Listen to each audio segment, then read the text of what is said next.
अगर मैंने आप लोगों से पूछो कि 1 लाख से 1 करोड़ रुपए बनाए जा सकते हैं, तो सवाल है यस, बनाया जा सकता है। ये कोई स्कैम नहीं है, ना ही कोई लॉटरी है, ठीक है। तो ये है एक्चुअल में इक्विटी का कंपाउंड इंटरेस्ट का मैजिक। तो आज हम लोग पूरा वीडियो में डिटेल्स में जानेंगे इक्विटी होता क्या है, तो और इक्विटी में इन्वेस्ट करना क्यों जरूरी रहता है। तो वीडियो का एंड तक बना रहिए, तो आपको पूरा सवाल का जवाब मिलेगा। तो देर न करके चलिए शुरू करते हैं।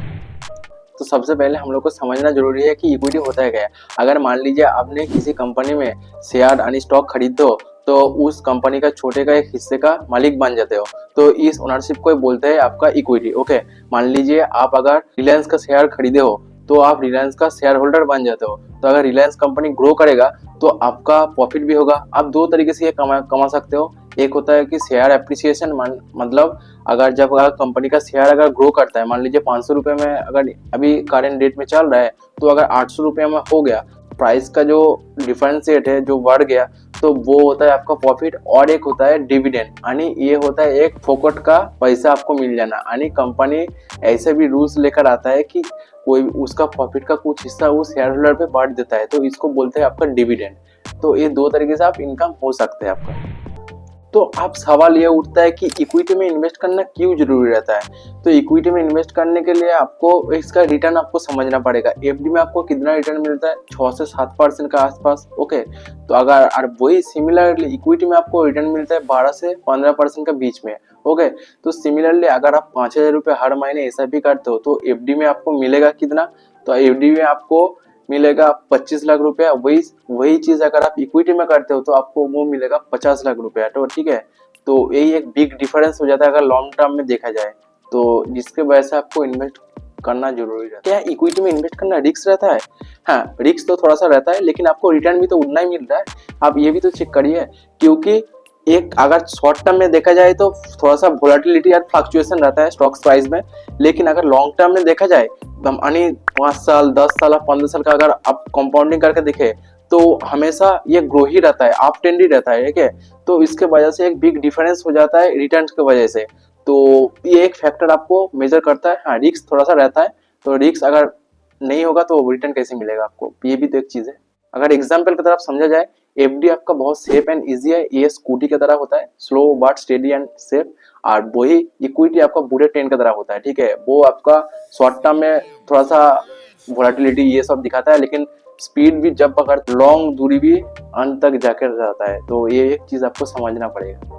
तो इसका एक आपको रियल लाइफ का एक एग्जांपल देते हैं। मान लीजिए आप 1980 में अगर 10,000 रुपया विप्रो, इन्फोसिस और टीसीएस जैसे बड़ा कंपनी में अगर आप इन्वेस्ट कर रहते हैं, ठीक है, सिर्फ 10,000 रुपया, आज आपको 20 साल के बाद आपको 1 करोड़ से प्लस आपको मिलता, लेकिन क्या आई एफडी में आपको दे पाता? बिल्कुल नहीं दे पाता।